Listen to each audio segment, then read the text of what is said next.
నమస్కారం. Doctor BR Ambedkar సార్వత్రిక విశ్వవిద్యాలయం విద్యార్థులకు స్వాగతం. ఈ ప్రసారంలో ఎంఎస్సి మ్యాథమెటిక్స్ 2వ సంవత్సరం విద్యార్థుల కోసం డ్యూయల్ ప్రాబ్లం అనే పాఠం ప్రసారం అవుతుంది.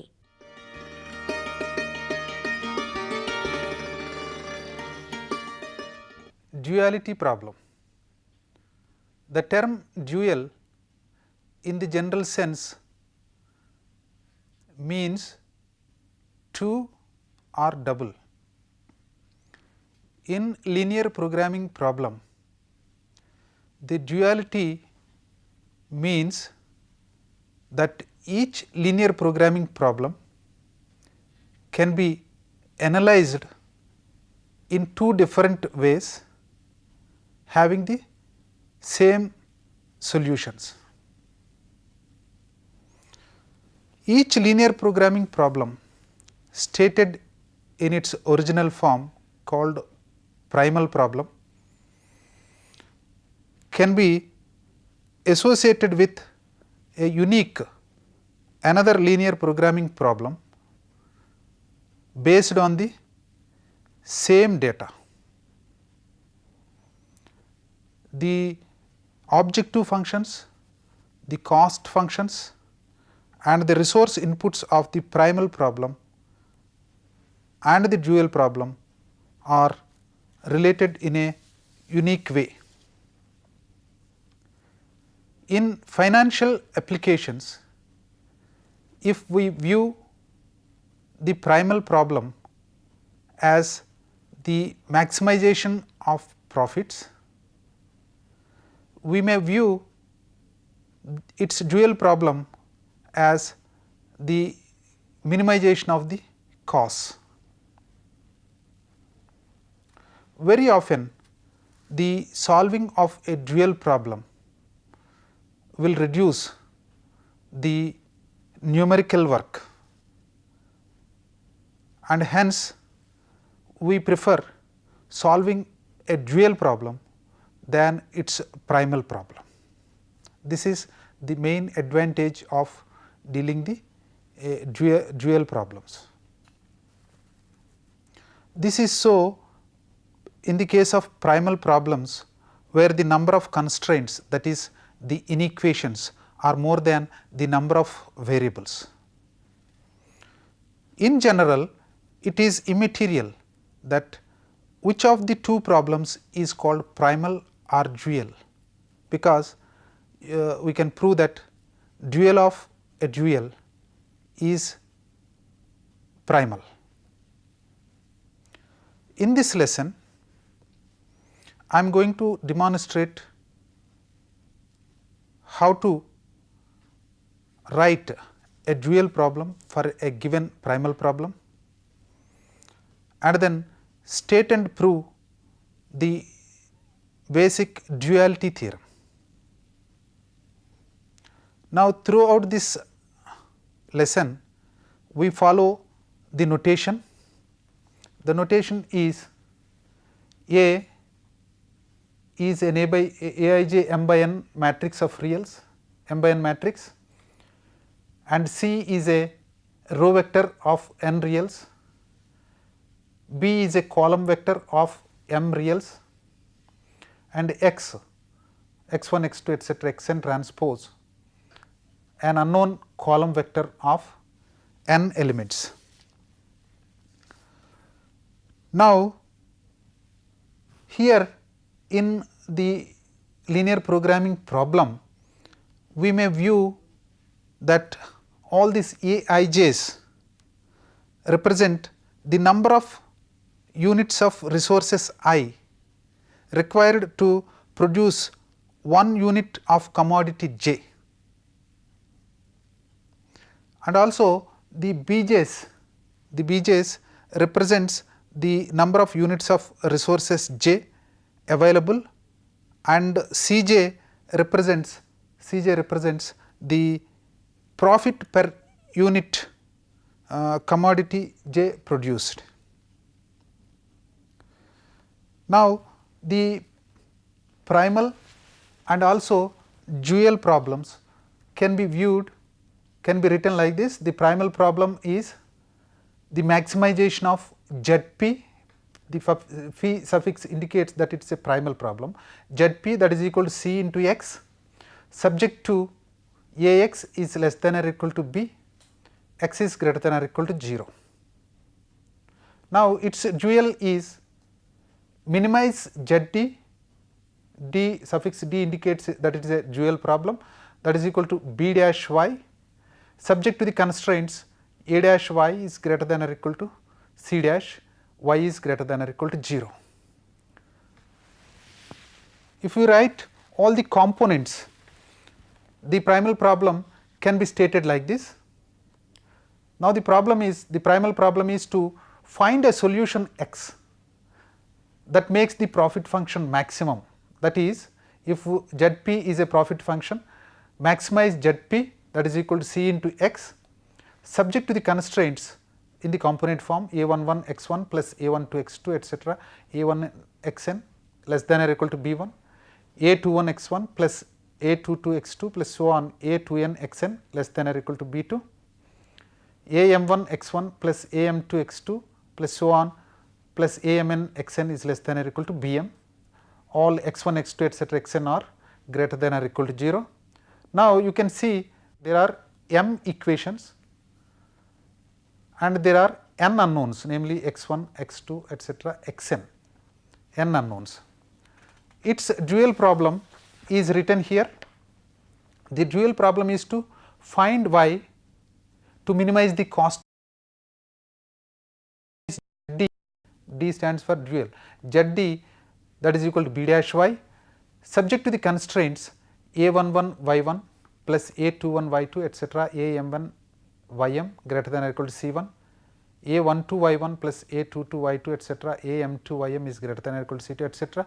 A1n yn y1 A2n y2 plus so on AMN ym greater than or equal to Cn, and each y1 y2 etc. ym is non-negative.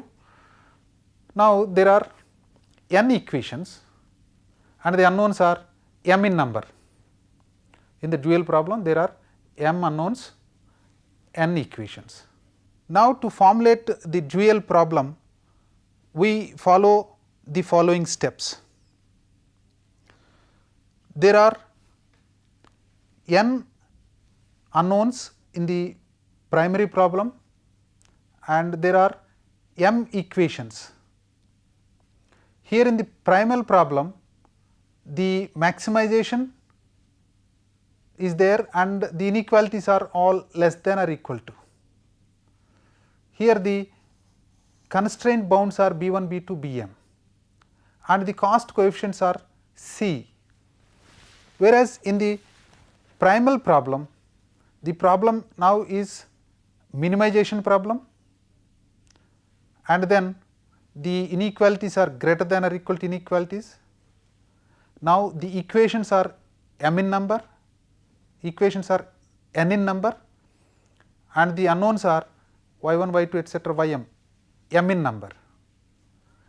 Now, the range bounds for the constraints of the primal has become the cost coefficients in the dual problem, and the cost coefficients of the primal problem have become the range bounds for the constraints of the dual problem. However, in both the cases the non-negativity of the unknowns is still existing.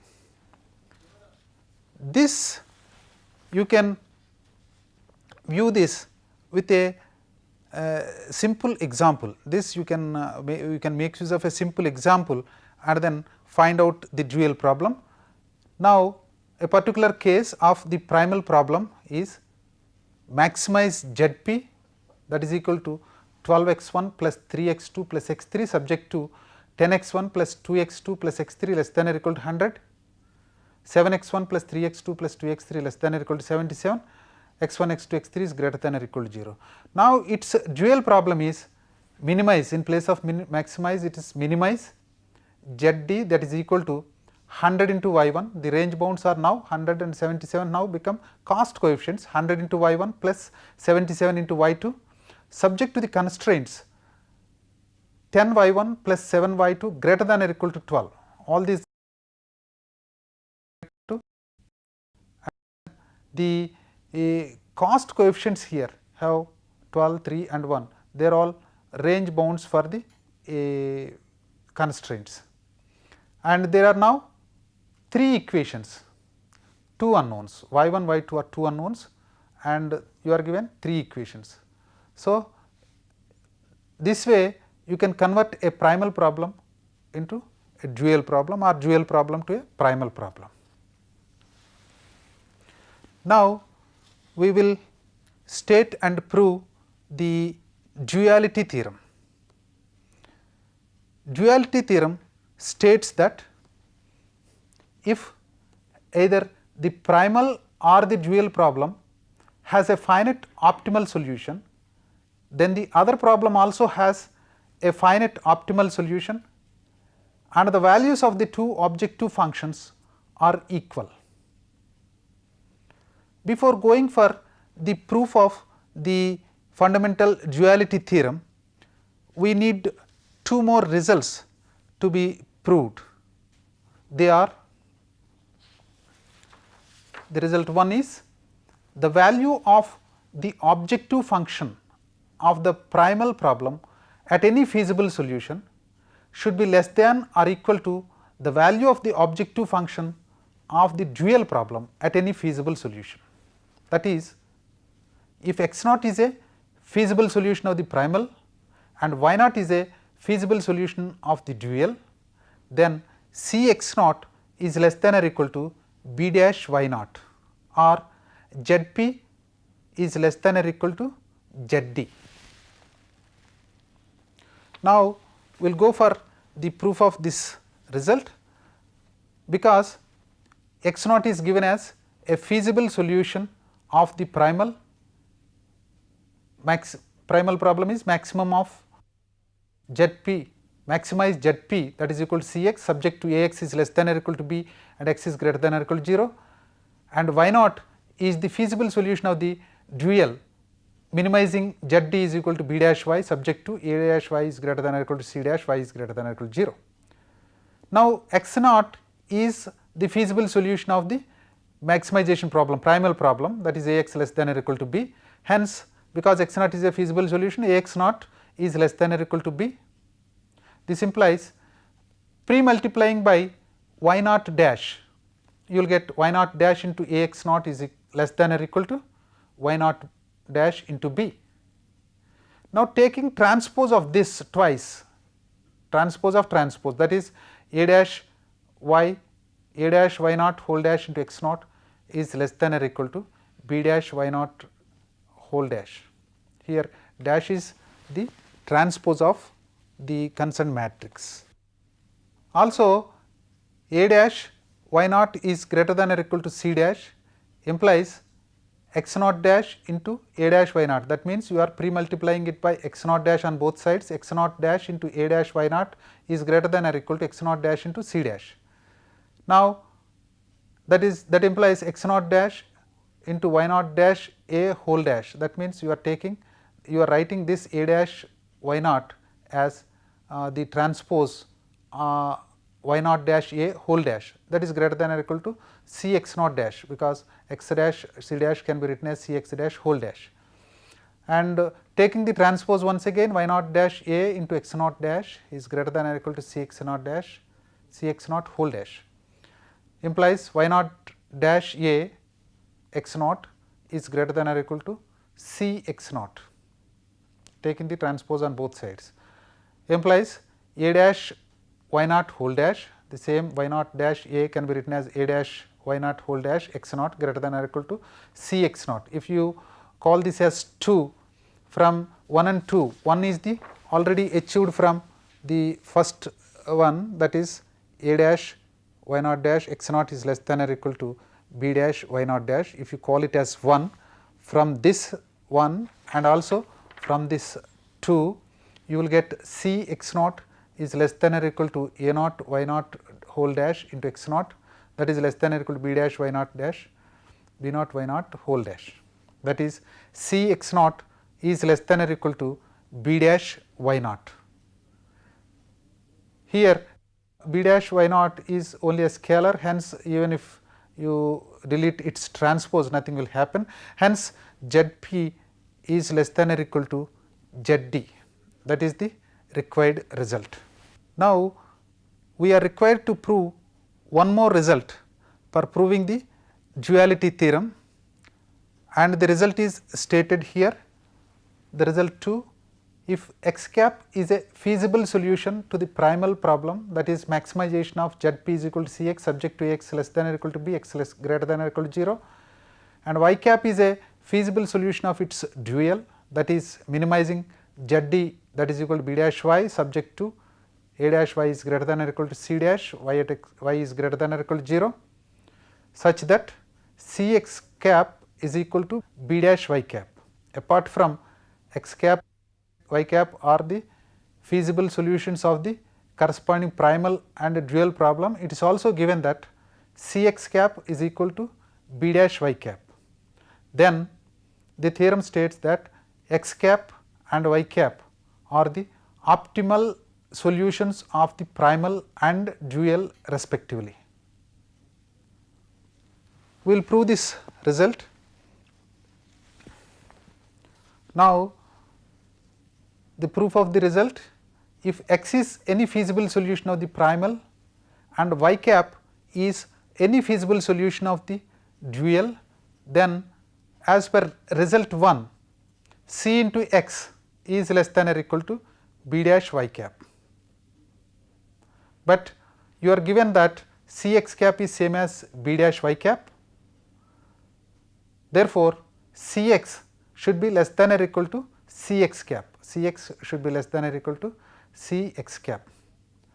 That is, the value of Zp at any other feasible solution is less than or equal to the value at x cap.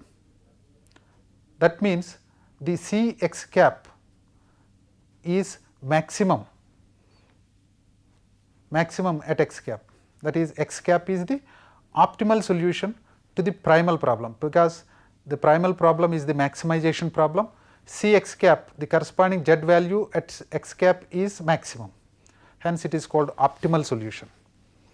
Now, again if y is any feasible solution to the dual, then by result 1 again Cx cap should be less than or equal to b dash y, but it is given Cx cap is same as b dash y cap.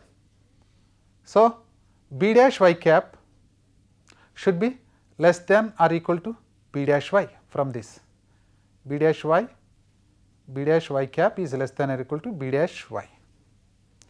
That is, the value of Zd at any other feasible solution is greater than that at y cap. It implies y cap is the optimal solution for the dual problem, because the dual problem is a minimization problem, b dash y cap is the minimum, and hence the theorem. Now, before going for the proof of the duality theorem, I will once again state the fundamental duality theorem. The statement, the fundamental duality theorem states, if either the primal or the dual problem has a finite optimal solution, then the other problem also has a finite optimal solution, and the values of the two objective functions are equal. Now, the proof, I take the primal problem as maximization of Zp, that is equal to Cx subject to Ax is less than or equal to b, x greater than or equal to 0, and the corresponding dual as minimization of Zd, that is equal to b dash y subject to a dash y is greater than or equal to c dash y is greater than or equal to 0. So, I call primal problem as 1 and dual problem as 2. Now, let the primal 1 has a finite optimal solution xb, where the b suffix b stands for the basis corresponding to the optimal solution. While solving the linear programming problem through simplex method, you have introduced the slack variables, that is in order to make the inequations, the constraints as equations, you have introduced the slack variables, and here also I will introduce the slack variables. Using the slack variables, the primal problem 1 can be written as maximize Zp, that is equal to C at xp, here the p indicates that it is a primal problem, subject to Ax plus I into xs, where xs is the slack variable, is equal to, in place of less than or equal to, now it has become equal, this is equal to b, x is greater than or equal to 0, xs is greater than or equal to 0. The slack variable also should be non-negative. Since xb is the optimal solution to the primal problem 1, xb should be equal to b inverse b, since bxb should be equal to b.